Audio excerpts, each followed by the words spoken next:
नमस्कार दोस्तों, jam tutorial के इस वीडियो में आप सभी का स्वागत है। अगर आप अपना बिजनेस शुरू कर रहे हैं, ब्रांड बना रहे हैं या आप अपने ब्रांड नेम और ब्रांड लोगो को कानूनी सुरक्षा देना चाहते हैं तो ये वीडियो आपके लिए बहुत ज़रूरी है। आज मैं आपको बताऊंगा कि भारत में ट्रेडमार्क कैसे रजिस्टर करें, पूरी प्रक्रिया क्या है, कितना खर्च आता है, कितना समय लगता है और अगर ऑब्जेक्शन आ जाए तो क्या करना चाहिए। तो चलिए शुरू करते हैं। दोस्तों, ट्रेडमार्क किसी भी ब्रांड की पहचान होता है। यह नाम, लोगो, टैगलाइन, डिज़ाइन या सिंबल हो सकता है, जैसे टाटा, नाइक, एप्पल, फ्लिपकार्ट, ये सभी ट्रेडमार्क है। अगर आपका ट्रेडमार्क रजिस्टर नहीं है तो कोई भी आपके ब्रांड नाम या लोगो को कॉपी कर सकता है, इसीलिए ट्रेडमार्क रजिस्ट्रेशन बहुत ज़रूरी है। ट्रेडमार्क रजिस्टर करने से पहले सबसे पहला काम है ट्रेडमार्क सर्च करना। आपको ये देखना होता है कि जो नाम या लोगो आप रखना चाहते हैं वो पहले से किसी और के नाम पर रजिस्टर तो नहीं है। इसके लिए आप आईपी इंडिया की वेबसाइट पर जाकर सर्च कर सकते हैं। अगर आपका नाम किसी एग्जिस्टिंग ट्रेडमार्क से मिलता जुलता है तो आपका आवेदन रिजेक्ट हो सकता है। तो आइए दोस्तों, मैं आपको दिखाता हूँ प्रैक्टिकली कैसे आईपी इंडिया की वेबसाइट पे अपना ट्रेडमार्क सर्च किया जाता है। तो इसके लिए सबसे पहले आपको अपने ब्राउज़र में ipindia.gov.in टाइप करना होगा। उसके बाद आपको यहाँ कॉम्प्रिहेंसिव ई फाइलिंग के नीचे पब्लिक सर्च पे क्लिक करना होगा। अगेन यहाँ पब्लिक सर्च में आपको यहाँ ट्रेडमार्क्स पे क्लिक करना होगा और यहाँ पे यस क्लिक करना होगा। देखिए, ये आप आगे हैं tmrsearch.ipindia.gov.in की साइट पे। यहाँ पे आपको वर्ड मार्क में जो भी आपने सोचा है ट्रेडमार्क लेने के लिए वो टाइप करना होगा। मेरे केस में मैं यहाँ उपज नाम से ब्रांड रजिस्ट्री कराना चाहता हूँ, तो देखिए मैं यहाँ टाइप करता हूँ UPAJ और यहाँ मैं क्लास 9 में लेना चाहता हूँ इसको, तो मैंने यहाँ क्लास 9 रख दिया। ये इलेक्ट्रॉनिक्स के लिए होता है। और यहाँ पे आपको कैप्चा एंट्री डालना होगा। कैप्चा एंट्री क्लियर नहीं है तो यहाँ आप रिफ्रेश कर सकते हैं। अगेन रिफ्रेश कर रहा हूँ मैं। अब देखिए यहाँ पे कैप्चा एंट्री मैं डालता हूँ 237343। अगेन अब यहाँ सर्च बटन पे क्लिक करेंगे। देखिए, सर्च बटन पे क्लिक करते ही उपज नाम से आप देख सकते हैं पहले से ही किसी ने ट्रेडमार्क ले रखा है। इससे ये पता चलता है कि इसका ट्रेडमार्क रजिस्ट्री अप्रूव नहीं होगा और मैं जो भी पैसा इसमें इन्वेस्ट करूँगा सब बर्बाद होगा। इसी वजह से ये बहुत ज़रूरी स्टेप है। इसीलिए आप सबसे निवेदन है कि आप इसको जब भी रजिस्ट्री करें तो कृपया इसको चेक करिएगा। यहाँ पे देख सकते हैं उपज नाम का trademark ECSO global private limited ने पहले से रजिस्टर करा रखा है। तो इसी प्रकार से आपको जब भी ट्रेडमार्क रजिस्ट्री करना होगा तो ये एक अनिवार्य स्टेप है। इसको आप बिना सर्च किए आगे नहीं बढ़िएगा। भारत में ट्रेडमार्क की कुल 45 क्लासेस होती है। क्लास 1 से 34 प्रोडक्ट के लिए, क्लास 35 से 45 सर्विसेज के लिए। उदाहरण के लिए इलेक्ट्रॉनिक्स सामान क्लास 9, बिजनेस और मार्केटिंग सेवाएं क्लास 35, कपड़े क्लास 25। अगर आप गलत क्लास चुनते हैं तो आपका ट्रेडमार्क रिजेक्ट भी हो सकता है। अब अगला कदम है ट्रेडमार्क आवेदन करना। इसके लिए आपको फॉर्म TMA भरना होता है। इसमें आपको ये जानकारी देनी होती है आपका ब्रांड नेम या लोगो, आवेदक का नाम, व्यक्ति या कंपनी, पता और mobile number, trademark class, business का विवरण। आवेदन आप ऑनलाइन आईपी इंडिया की वेबसाइट पर कर सकते हैं। ट्रेडमार्क रजिस्ट्रेशन की सरकारी फीस इस प्रकार है। व्यक्ति, सोल प्रोप्राइटरशिप, स्टार्टअप या MSME के लिए 4500 प्रति क्लास। कंपनी या LLP के लिए 9000 प्रति क्लास। ध्यान रखिए, ये फीस प्रति क्लास होती है। अगर आप 2 क्लासेस में आवेदन करते हैं तो फीस भी 2 गुना हो जाएगी। आवेदन करने के बाद ट्रेडमार्क ऑफिस आपके आवेदन की जांच करता है। इस जांच में देखा जाता है कि आपका ट्रेडमार्क यूनिक है या नहीं, किसी दूसरे ट्रेडमार्क से मिलता जुलता तो नहीं, कानून के अनुसार सही है या नहीं। अगर सब कुछ सही होता है तो आपका ट्रेडमार्क आगे बढ़ा दिया जाता है, लेकिन अगर कोई समस्या होती है तो ऑब्जेक्शन आ सकता है। अगर ट्रेडमार्क ऑफिस ऑब्जेक्शन लगाता है तो आपको 30 दिनों के अंदर जवाब देना होता है। ऑब्जेक्शन के मुख्य कारण हो सकते हैं ट्रेडमार्क किसी दूसरे से मिलता जुलता होना, ट्रेडमार्क बहुत सामान्य होना, गलत क्लास चुन लेना। इस स्थिति में आपको लीगल तरीके से रिप्लाई देना होता है। अगर रिप्लाई सही होता है तो आपका आवेदन आगे बढ़ जाता है। कभी कभी हेयरिंग भी होती है।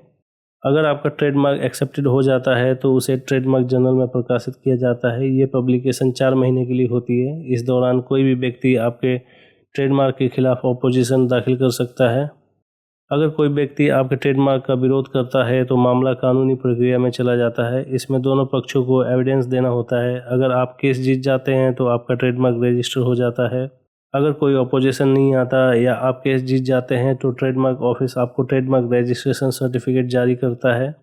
अब आपका ट्रेडमार्क कानूनी रूप से सुरक्षित हो जाता है। ट्रेडमार्क की वैधता 10 साल होती है। 10 साल बाद आप इसे फॉर्म TMR के माध्यम से रिन्यू कर सकते हैं। आप चाहे तो इसे जीवन भर रिन्यू कर सकते हैं। दोस्तों, ट्रेडमार्क रजिस्ट्रेशन में समय लग सकता है। बिना ऑब्जेक्शन 6 से 12 महीने, ऑब्जेक्शन के साथ 12 से 24 महीने, ऑपोजिशन केस 24 से 36 महीने। ट्रेडमार्क जितना यूनिक होगा उतना जल्दी अप्रूव होगा। गलत क्लास चुनने से आवेदन रिजेक्ट हो सकता है। ऑब्जेक्शन का रिप्लाई सही तरीके से देना बहुत ज़रूरी है। पहले सर्च जरूर करें ट्रेडमार्क लेने से पहले। तो दोस्तों, ये थी भारत में ट्रेडमार्क रजिस्ट्रेशन की पूरी प्रक्रिया। तो आइए चलते हैं एक प्रैक्टिकली ट्रेडमार्क का रजिस्ट्रेशन करके देखते हैं। तो इसके लिए सबसे पहले आपको ipindia.gov.in की वेबसाइट पे आना होगा। इसकी वेबसाइट पे आने के बाद आपको यहाँ कॉम्प्रिहेंसिव ई-फाइलिंग पे क्लिक करना होगा। उसके बाद आप यहाँ नीचे लिंक में ई-फाइलिंग ट्रेडमार्क पे क्लिक करना होगा। यहाँ यस प्रेस कर दीजिए। अब यहाँ पे आपको लॉगिन आईडी और पासवर्ड मांग रहा है, लेकिन अभी तक तो हमने रजिस्ट्रेशन कराया नहीं है तो लॉगिन आईडी कहाँ से मिलेगा। इसलिए सबसे पहले हम इसमें साइन अप करेंगे। तो पहले मैं आपको बता दूं कुछ बेसिक रिक्वायरमेंट्स हैं। पहला बेसिक रिक्वायरमेंट ये है कि आप इसको केवल इंटरनेट एक्सप्लोरर मोड पे ही कर सकते हैं, जो अभी आपके सिस्टम में एज ब्राउज़र है उस पर काम नहीं करता है। तो इसके लिए सबसे पहले आपको इंटरनेट एक्सप्लोरर मोड को सेट करना होगा। तो आइए मैं बताता हूँ किस तरीके से आपको इंटरनेट एक्सप्लोरर मोड सेट करना होगा। तो इसके लिए सबसे पहले चलते हैं हम अपने ब्राउज़र के सेटिंग्स में। यहाँ आप देख सकते हैं जो 3 डॉट्स है इस पर आपको क्लिक करना होगा। यहाँ क्लिक करने के बाद आपको सेटिंग्स में क्लिक करना होगा। सेटिंग्स में क्लिक करने के बाद आप देखिए यहाँ पे डिफ़ॉल्ट ब्राउज़र, इस पर क्लिक करना होगा। डिफ़ॉल्ट ब्राउज़र पे क्लिक करने के बाद आपको यहाँ पे ऐड अ पेज पे क्लिक करना है। ऐड अ पेज पे आपको यहाँ पे सबसे पहले इस वेबसाइट के पेज को, जो लिंक है इसका, इस लिंक को कॉपी करिए। लिंक को कॉपी करने के बाद आपको यहाँ सेटिंग्स में आके इस पेज को यहाँ पे ऐड कर देना है। सिंपली आप पेस्ट कर दीजिए, इसको ऐड कर दीजिए। आप देख सकते हैं यहाँ पे आपका लिंक ऐड हो चुका है। इसके बाद आपको इसको अलाउ कर देना होगा। Allow sites to be reloaded in Internet Explorer mode. ना आपने इसको अलाउ कर दिया। अब एक बार ब्राउज़र को रीस्टार्ट कर लेते हैं। तो देखिए इसको हमने रीस्टार्ट कर लिया। रीस्टार्ट करने के बाद आप नीचे यहाँ पे देख सकते हैं इंटरनेट ऑप्शंस, आपको इस पर क्लिक करना होगा। यहाँ पे आपको सिक्योरिटी में जाना होगा। सिक्योरिटी में जाके आपको यहाँ पे कस्टम लेवल्स पे क्लिक करना है। कस्टम लेवल्स पे जाके आपको सबसे पहले कुछ चीज़ों को इनेबल करना होगा, जैसे कि आप देख सकते हैं यहाँ पे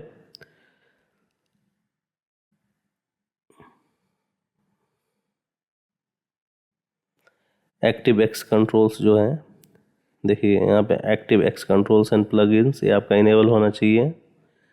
फिर आपका allow previously unused active X control to run without prompt, ये भी आपका इनेबल होना चाहिए। अलाउ स्क्रिप्ट लेट्स,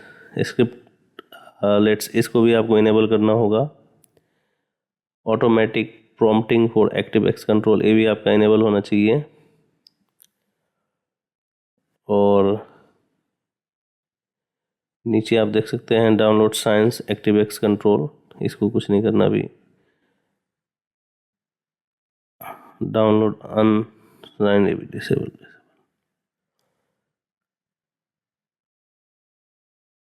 इसको आपको इनेबल करना होगा। Only allow approved domains to use active X without prompt, इसको इनेबल करना होगा।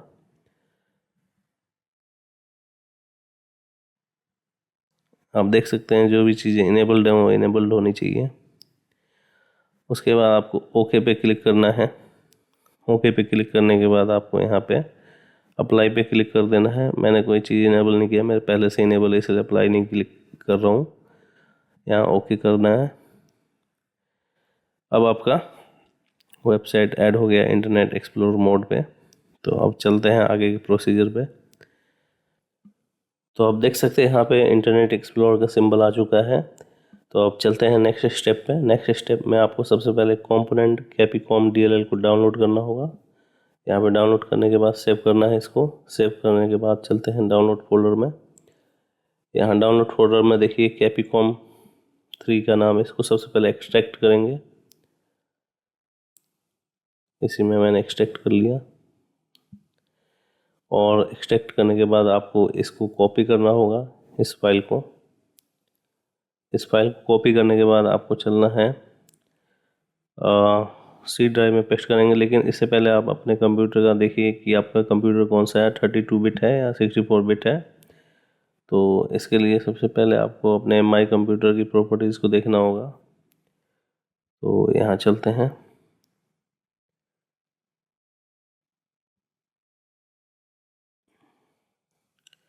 तो देखिए यहाँ पे मेरा system type 64 bit operating system है। ओके, तो अब इसमें चलते हैं सी ड्राइव में।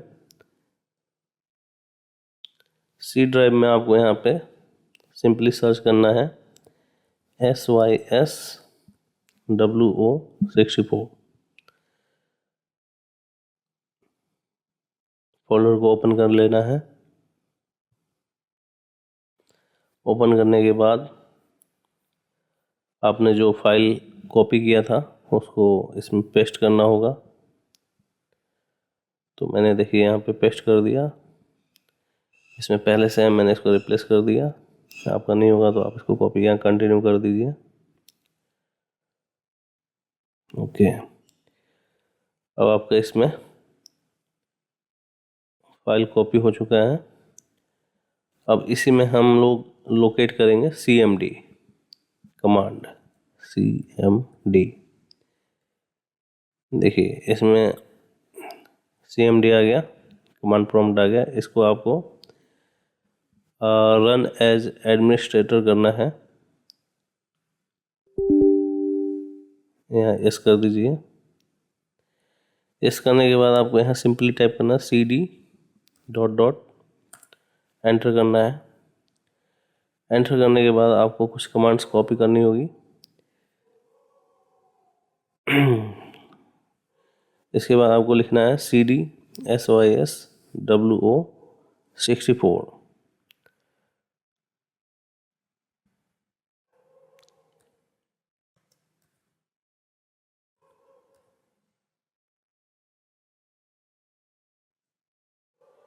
CD SYSO64।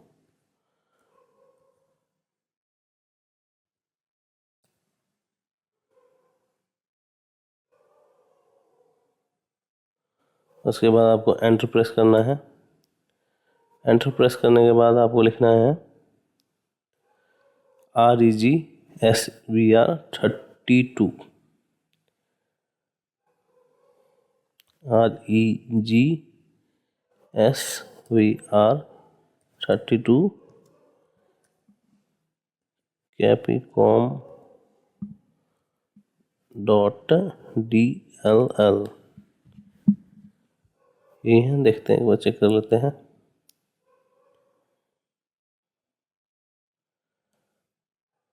REGSVR32 capicom .DLL। Okay, enter press करिए। देखिए आप DLL register server in capicom DLL succeeded. Okay, now इसको हम बंद कर देते हैं। जिसका 32 बिट है उसको ये प्रोसीजर फॉलो करना होगा। ये मैनुअल आप डाउनलोड कर सकते हैं नीचे लिंक पे, नीचे लिंक दिया हुआ है इसमें। यहाँ पे देखिए दिया हुआ डिजिटल सिग्नेचर मैनुअल। अब आपका सिस्टम रेडी है रजिस्ट्रेशन के लिए। तो चलिए शुरू करते हैं। न्यू यूजर साइन अप पे क्लिक करते हैं। तो दोस्तों यहाँ पे आप देख सकते हैं steps to register for e filing with digital signature. तो दोस्तों मैं यहाँ पे आपको एक चीज़ क्लियर करना चाहूँगा कि अगर आप ट्रेडमार्क रजिस्ट्रेशन करवाना चाह रहे हैं तो आपके पास डिजिटल सिग्नेचर होना बहुत अनिवार्य है। इसके लिए आपके पास या तो क्लास 3 या 2 का डिजिटल सिग्नेचर होना चाहिए। मैं बेसिकली रिकमेंड करूँगा कि आप क्लास 3 का ही डिजिटल सिग्नेचर लीजिए, क्योंकि अभी आप देख सकते हैं और भी जैसे जीएसटी वगैरह हर जगह पे क्लास 3 ही यूज होगा। इसके लिए आप नीचे मैं आपको एक लिंक प्रोवाइड कर रहा हूँ, यहाँ से आप डिजिटल सिग्नेचर डायरेक्टली बाय कर सकते हैं। बाकी और भी अगर आपको डिजिटल सिग्नेचर के बारे में कैसे ऑनलाइन ऑर्डर करना है उसके बारे में सारी डिटेल्स मैं एक वीडियो में सेपरेटली अपलोड कर दूंगा, नीचे उसका लिंक मैं प्रोवाइड कर दूंगा डिस्क्रिप्शन में, वहाँ से आप देख सकते हैं। तो मैं मानता हूँ कि आपके पास डिजिटल सिग्नेचर 3 या 2 है। आप आगे प्रोसीड करते हैं रजिस्ट्रेशन के लिए। तो यहाँ पे आपको सिंपली क्लिक करना है प्रोसीड फॉर रजिस्ट्रेशन पे। तो यहाँ न्यू यूजर रजिस्ट्रेशन फॉर्म खुल गया है। इसमें आपको टाइप ऑफ एप्लीकेंट में अगर आप प्रोप्राइटर है तो प्रोप्राइटर सेलेक्ट करेंगे, अगर किसी एजेंट या अटॉर्नी के थ्रू करें तो एजेंट या अटॉर्नी करेंगे। तो यहाँ मेरा प्रोप्राइटर है तो मैंने इसको सिलेक्ट किया। एंटर कोड में पार्टी कोड डालना होता है। अगर पहले से आपका इसमें एडेड है, कभी ट्रेडमार्क के लिए आपने ऐड किया है तो यहाँ पे आप डाल के उसकी डिटेल्स फैच करवा सकते हैं। बट अगर नहीं है तो आप यहाँ से सर्च भी कर सकते हैं। अगर पार्टी कोड याद नहीं है तो सर्च करना होता है। तो यहाँ पे देखिए मैं पार्टी कोड के लिए यहाँ पे टाइप करता हूँ उपज नाम से, या मैं क्लाइंट का नाम है स्वीटी, उसके नाम से करता हूँ मैं यहाँ पे। और यहाँ सबमिट करने के बाद आपको इस नाम से मिलता जुलता जो भी पार्टी है वो यहाँ से हो जाएगी। बाकी आप इन पेजेस में देख सकते हैं अगर एडिट है नहीं। अगर आपको नहीं याद है तो आप सिंपली यहाँ पे ऐड न्यू कर सकते हैं। यहाँ ऐड न्यू में आपका प्रोप्राइटरशिप है तो ऊपर में आपको यहाँ सेलेक्ट करना होगा single form. Single form select करने के बाद आपको नीचे फॉर्म को भरना होगा जिसमें आपको नेम अपना जो प्रोप्राइटर का नाम है उसको डालना होता है। तो यहाँ में क्लाइंट का नाम है स्वीटी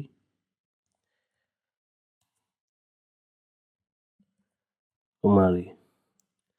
एड्रेस यहाँ पे जो भी आपका एड्रेस है उसको मेंशन करना होगा।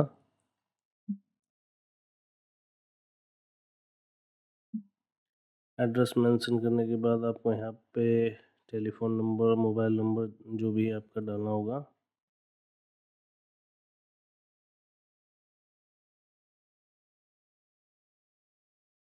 मोबाइल नंबर डालने के बाद आपको यहाँ पे ईमेल आईडी आप याद रखिए अनिवार्य है, क्योंकि फर्दर कोई भी कम्युनिकेशन के लिए ईमेल आईडी चाहिए होता है।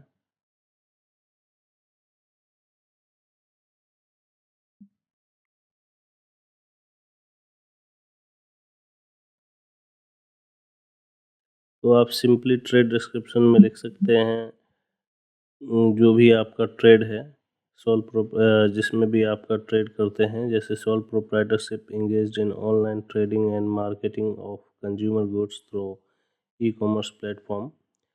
या आपका जो भी है ग्रोसरी है तो ग्रोसरी लिख सकते हैं, या इलेक्ट्रॉनिक्स है तो इलेक्ट्रॉनिक्स लिख सकते हैं। लीगल स्टेटस में आपको लिखना है सोल प्रोप्राइटरशिप, सोल प्रोप्राइटर लिख दीजिए नॉर्मल।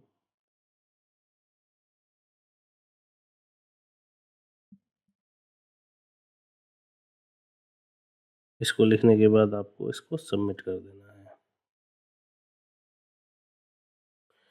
सबमिट करने के बाद आप देख सकते हैं आपको कोड असाइन हो गया। ये आपका कोड है, इसको आपको अब रिमेंबर रखना है, लिख लीजिए इसको कहीं भी। इससे आप इसको अब प्रोसेस करते हैं हम इसको। तो आपके सामने न्यू यूज़र रजिस्ट्रेशन फॉर्म खुल गया है। इसमें आपको मैं दोबारा से फिल करके नहीं दिखाऊंगा क्योंकि मेरा पहले से आईडी बना हुआ है। मैं आपको नॉर्मली बता देता हूँ, बाकी प्रोसीजर मैं अपना लॉगिन आईडी के साथ लॉगिन करके आपको दिखाऊंगा। इसमें सिंपली आपको अपना डिजिटल सिग्नेचर प्लग इन करके यहाँ डिजिटल सिग्नेचर सेलेक्ट करना होगा। उसके बाद आपको यहाँ ऐड डिजिटल सिग्नेचर पर क्लिक करके अपना सिग्नेचर ऐड करना है और अपना एक यूज़र आईडी यूनिक जो भी आप चाहते हैं बनाना होगा। उसके बाद आपको उसका एक पासवर्ड असाइन करना होगा। यहाँ रीटाइप में आपको पासवर्ड वेरीफाई करना होगा और जो भी आपका ईमेल आईडी है बिजनेस के लिए देना चाहते हैं उसको यहाँ देना अनिवार्य है। और मोबाइल नंबर भी। और उसके बाद आपको रजिस्टर विद DSC पे क्लिक करना होगा और इसके साथ आपका एक user ID and password generate हो जाएगा। इसके बाद आपको सेम जो प्रीवियस फॉर्म था जहाँ पे लॉगिन के लिए शो हो रहा था उस पे आपको जाके लॉगिन करना होगा। जो भी आपने यूज़र आईडी एंड पासवर्ड बनाया इसको यहाँ से लॉगिन करेंगे। लॉगिन करने के बाद मैं आपको स्टेप्स बता देता हूँ। ऑलरेडी लॉगिन हूँ तो सीधा चलते हैं फॉर्म के अंदर। तो आप देख सकते हैं यहाँ पे TMA फॉर्म, इसमें आपको कुछ डिटेल्स प्री फिल्ड आ जाती है। अब इसमें आप यहाँ से एडिट भी कर सकते हैं, जैसे यहाँ पे आप अपना नाम, address, state, email ID, legal status और डिस्ट्रिक्ट, फ़ोन नंबर सब एडिट कर सकते हैं। ज्यूरिडिक्शन आपका इसमें ऑटोमेटिकली जो भी आप एड्रेस डालेंगे उससे आ जाएगा। तो ट्रेडमार्क में आपको कैटेगरी ऑफ मार्क में डिवाइस लिखना होगा। इसमें बाकी और भी ऑप्शंस हैं लेकिन आपको यहाँ डिवाइस सिलेक्ट करना होगी क्योंकि डिवाइस आपका लोगो और ब्रांड नेम दोनों कवर करता है। आपका लोगो 945 बाई 945 पिक्सल का होना चाहिए और 2 MB से कम होना चाहिए, JPEG फॉर्मेट होना चाहिए। बाकी आप यहाँ इमेज डिस्क्रिप्शन में आप सिंपली अपना लोगो का नाम लिख सकते हैं और साथ में लोगो लिख दीजिएगा। नीचे AI/ML बेस्ड पब्लिक सर्च, इसमें आप सिंपली नो कर दीजिएगा। लैंग्वेज इसमें इंग्लिश होना चाहिए। बाकी कंडीशंस और लिमिटेशंस टू यूज़ इसमें आप ब्लैंक छोड़ सकते हैं। बाकी क्लास 9 मैंने दिया हुआ है, आप अपने हिसाब से अपना क्लास चूज कर लीजिएगा। और यहाँ पे आपको गुड्स एंड सर्विस डिस्क्रिप्शन में सिंपली जो भी आप करते हैं उसमें क्लास में फॉल करता है उसको लिखना होगा। जैसे मेरे इसमें electronics and electrical apparatus and instruments, CCTV cameras, computer hardware and peripherals, data storage devices, USB flash drives, headphones and earphones, batteries for electronic devices। तो आप देख सकते हैं यहाँ पे मैंने बैटरीज फॉर इलेक्ट्रॉनिक डिवाइसेस लिया है क्योंकि नॉर्मली बैटरीज क्लास 12 में होती है, तो यहाँ पे लेकिन इलेक्ट्रॉनिक डिवाइसेस में आती है, तो इसको आपको ध्यान रखना है खास। जो भी आप क्लास चूज करते हैं उसके हिसाब से ही आपको लिखना होगा इसके अंदर, अदरवाइज आपको ऑब्जेक्शन आ सकता है। नेक्स्ट आपका statement as to use of marks, इसमें प्रोपोज टू बी यूज, अगर आप यूज़ करना चाहते हैं, अभी आप यूज़ नहीं कर रहे हैं। बाकी अगर आप पहले से यूज करते हैं तो इसको आपको टिक करना होगा और सिंस में आपको डेट लिखना होगा। एनी अदर इम्पोर्टेंट इन्फॉर्मेशन इसको आप ब्लैंक छोड़ सकते हैं। इसके बाद आपको वेरिफिकेशन में इसको टिक करना होगा। इसके बाद आपको अपना यहाँ नाम और यहाँ पे साइनिंग अथॉरिटी में प्रोप्राइटर लिख के आपको सेव एंड रिज्यूम बटन पे क्लिक करना होगा। सेव एंड रिज्यूम बटन पे क्लिक करने के बाद आपको अटैच डॉक्यूमेंट पे क्लिक करना होगा।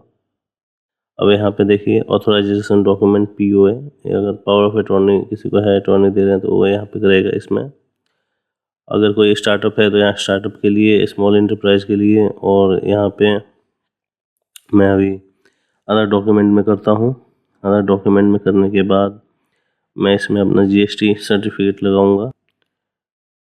मैंने यहाँ GST सर्टिफिकेट अपना लगा दिया। अब मैं इसको अपलोड कर दूंगा सिंपली।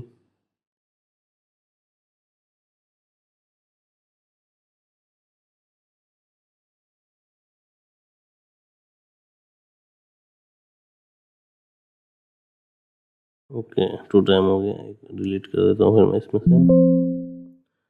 ओके, यहाँ मेरा GST सर्टिफिकेट अपलोड हो गया है।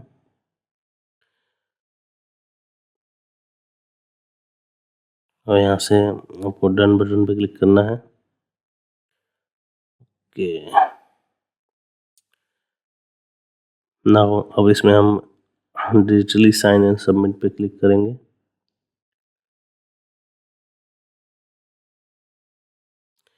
यहाँ पे पूछ रहा है please ensure that any personal document like Aadhaar card and PAN card, driving licence, passport, bank account etcetera are not attached uploaded.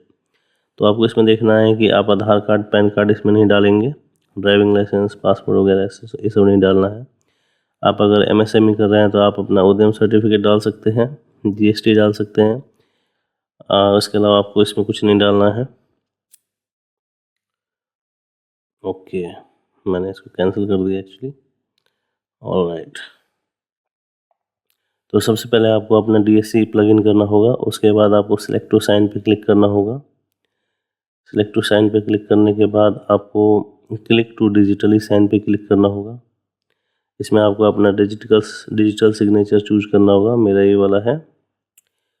अब इसके बाद एक बार देख लेते हैं। ठीक है, वैलिड है। अब आपको यहाँ पे ओके प्रेस करना है। This website needs to create digital signature using private key. Okay, yes कर देते हैं। यूजर पिन, तो यूजर पिन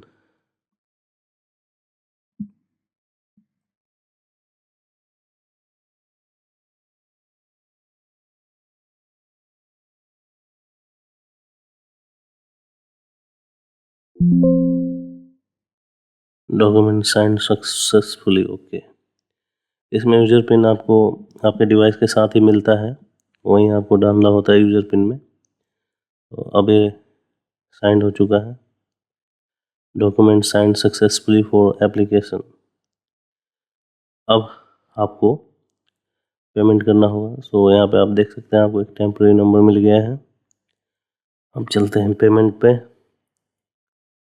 मेक पेमेंट, यहाँ से सिलेक्ट करिए इसको और यहाँ से मेक पेमेंट पे क्लिक कर देना है।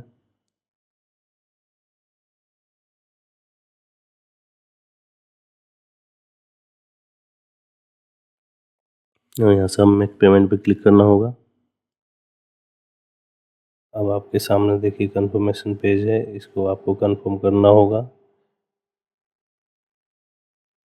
यहाँ पे सिंपली आप अपना बैंक अकाउंट चूज कर सकते हैं जिसमें भी आपका बैंक खाता है। तो मेरा SBI में है, तो मैंने यहाँ state bank of India choose कर लिया है।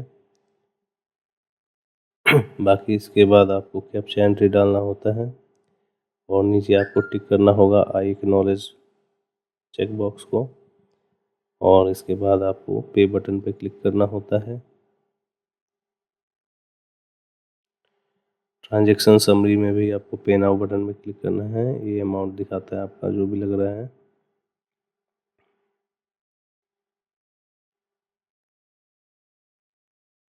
अब आपको यहाँ से अपना यूज़र ID और पासवर्ड डाल के लॉगिन करना है।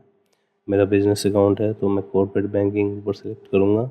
आप अपना पर्सनल बैंकिंग भी सिलेक्ट कर सकते हैं। यूज़र ID पासवर्ड डाल के लॉगिन कर लिया मैंने। अब यहाँ पे आपको अमाउंट को कंफर्म करना है। अब आपको यहाँ पे अपना OTP डालना है। अब आपका पेमेंट सक्सेसफुल हो गया है। तो देख सकते हैं दोस्तों, एक्नॉलेजमेंट स्लिप यहाँ जनरेट हो गया है। तो इसी के साथ आपका ट्रेडमार्क रजिस्ट्रेशन पूरा हो चुका है और अब आपको सिंपली कुछ दिन वेट करना होगा और टाइम टू टाइम आपको IP इंडिया की वेबसाइट पे जाके अपना स्टेटस चेक करते रहना होगा। अगर कोई ऑब्जेक्शन आता है तो उसका जवाब आपको 30 दिन के अंदर देना होगा। तो दोस्तों, इसके अलावा अगर आपको कोई और समस्या आती है ट्रेडमार्क रजिस्ट्रेशन करने के बीच में, तो आप कमेंट सेक्शन में जाके आप मुझसे क्वेरी कर सकते हैं। मैं कोशिश करूँगा आपके कमेंट का रिप्लाई करने का। बाकी अगर आपको DSC से रिलेटेड कोई भी समस्या आती है तो उसके लिए मैं एक सेपरेट वीडियो अपलोड करूँगा जिसमें DSC से रिलेटेड सारी प्रॉब्लम्स के बारे में मैं सॉल्यूशन बताऊँगा और उसका लिंक आप वीडियो डिस्क्रिप्शन में देख सकते हैं। बाकी थैंक्स फॉर वॉचिंग। अगर आपको ये वीडियो हेल्पफुल लगी हो और आपको आपके ट्रेडमार्क रजिस्ट्रेशन करने के प्रोसीजर में आपको इससे मदद मिली हो तो कृपया हमारे वीडियो को लाइक और सब्सक्राइब करिएगा, क्योंकि मैं आगे भी इस टाइप के वीडियो लाता रहूँगा। धन्यवाद।